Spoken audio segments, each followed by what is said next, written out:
Good morning.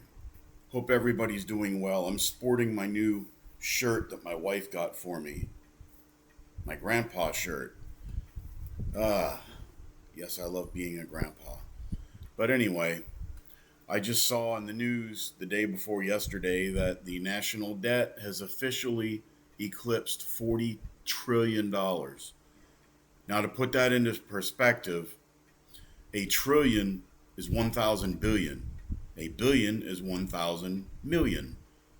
And a million, of course, is 1,000,000. Most of us can comprehend how much $1 million is.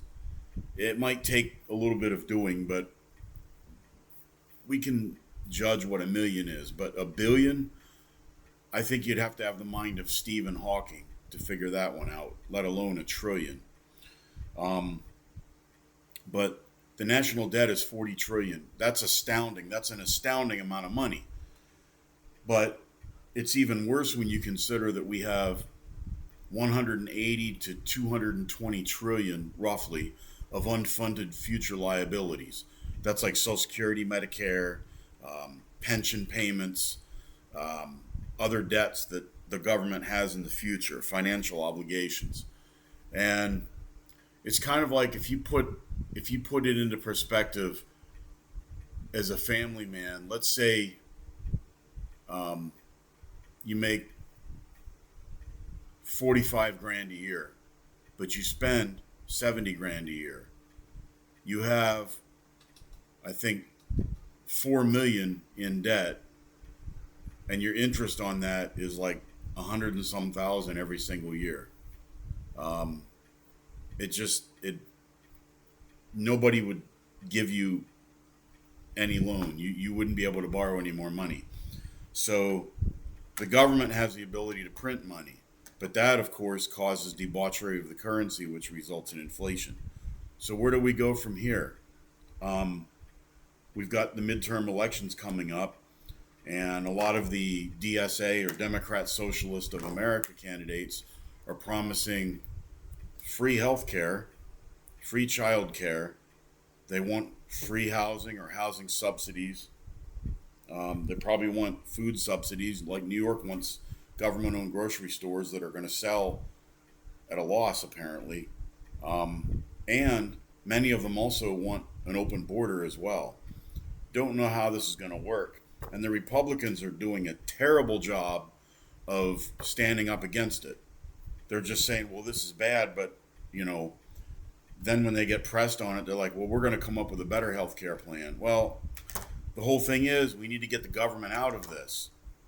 But trying to do that is like trying to get the sauce off the pasta after you put it in the bowl.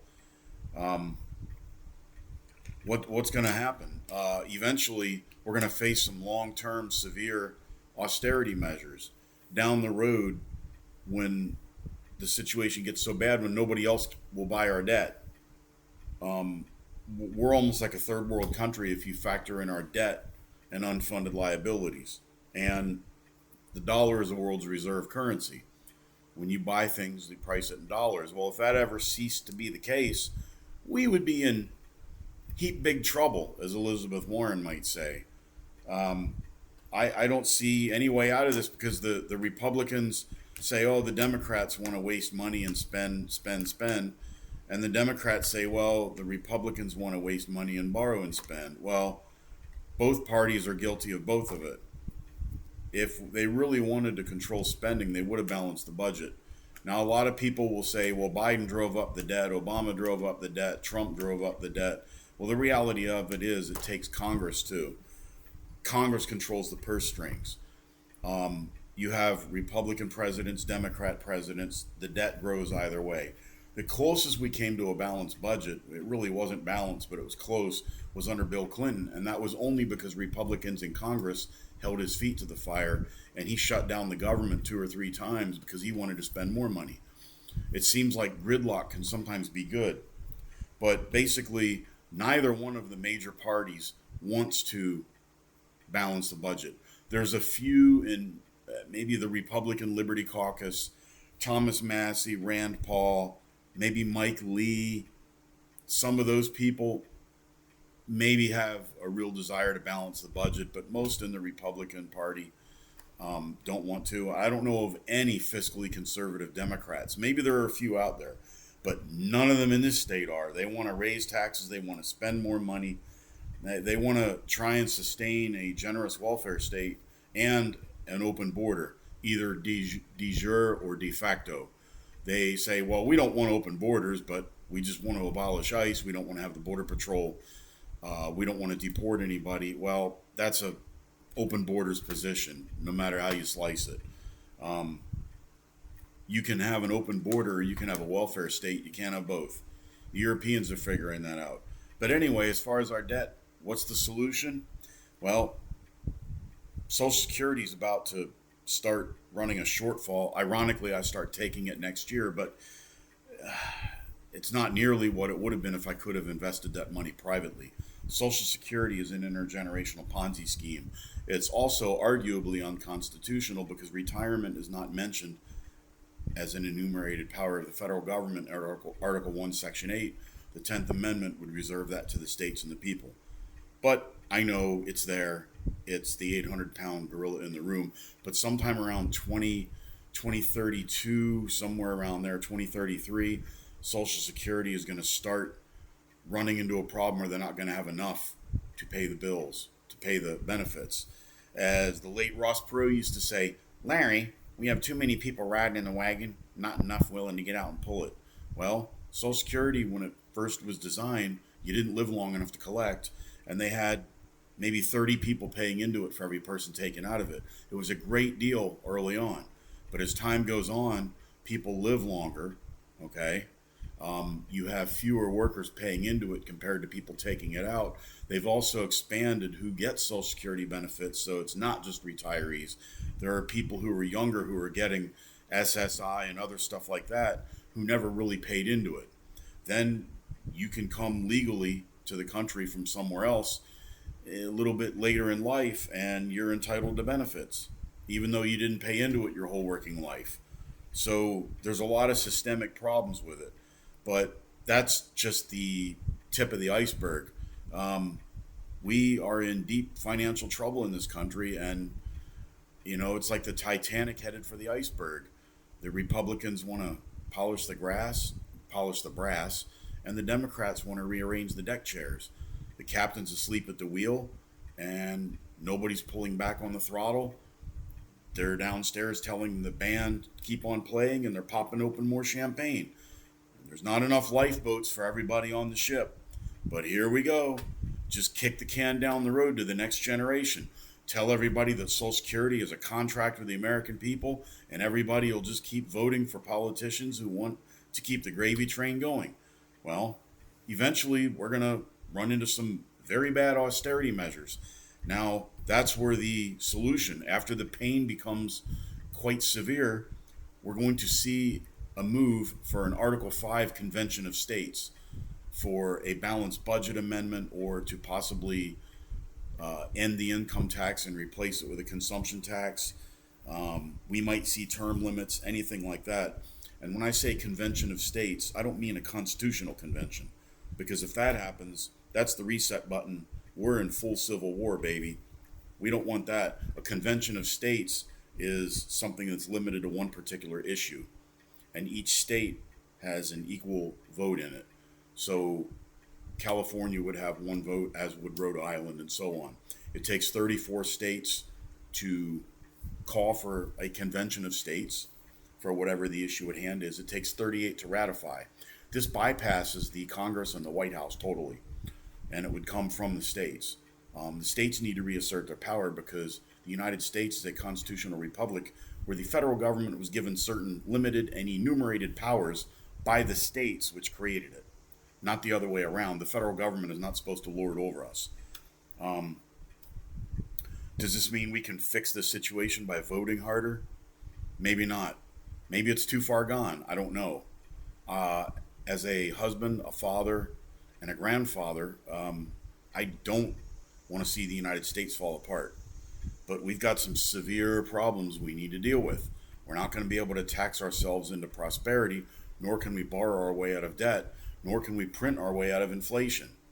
Those three things kind of converge with each other. Um, Imagine paying into Social Security. They tell you that the government's putting money aside for you. It's like a big piggy bank, except when you open it up, say you put $10 every week into your piggy bank and you open it up, and there's a bunch of slips of paper in there that say IOUs on it. That's basically how Social Security works. It's an intergenerational Ponzi scheme. The government doesn't put any money away for you. They've been raiding it for years, and that's Republicans and Democrats. Um, you know, we have a lot of bad problems. Now they're trying to say we need Medicare for all. They can't do Medicare for some. It's bankrupting the country. The federal government's not supposed to be involved in healthcare, medicine, housing, retirement, or education. The 10th Amendment wasn't just put in there because they had extra ink and parchment.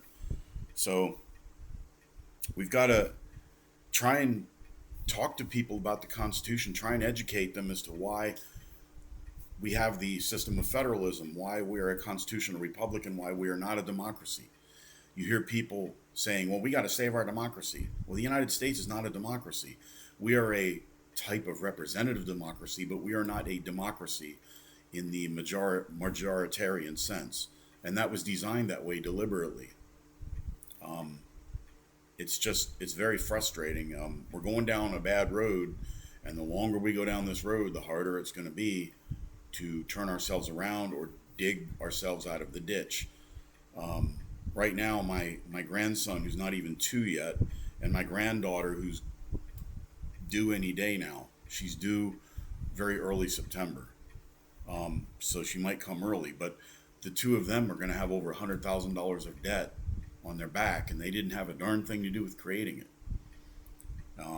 I'm reminded by two quotes come to mind. Number one is from Albert Einstein. It said, "No problem will ever be solved at the same level of awareness at which it was created."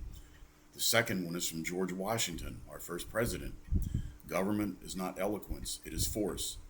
Like fire, it can be both a dangerous servant and a fearful master." That about sums up my rant for today. I just, this 40 trillion thing, it's frustrating because they can't comprehend how much a trillion is. Um, you know, People think 30 trillion, 40 trillion. Well, what's the difference? Why not elect another president who's going to spend a lot of money? Why not make it 50 trillion? If it never has to be paid off, then who cares what it is? There have even been some in the Senate who have said that we should totally eliminate the debt ceiling. I even think Donald Trump said that once. I'm not sure, but I believe he even mentioned something about that. So, you've got the Federal Reserve System which is not federal and has no reserves, but it is a system. They can keep printing money forever and ever. But eventually, when your debt is payable by a promise to repay it with more debt, your creditors eventually are going to be like, not so fast. Especially if an alternative currency is ever developed, like the BRICS. What is it? Brazil, Russia, India, China, South Africa.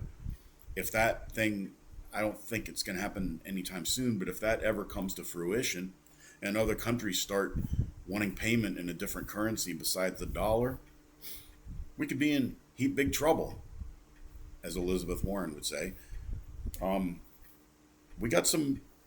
We got a tough row to hoe here, and we better think long and hard about the future. Our grandchildren, their lives and their prosperity depend on it.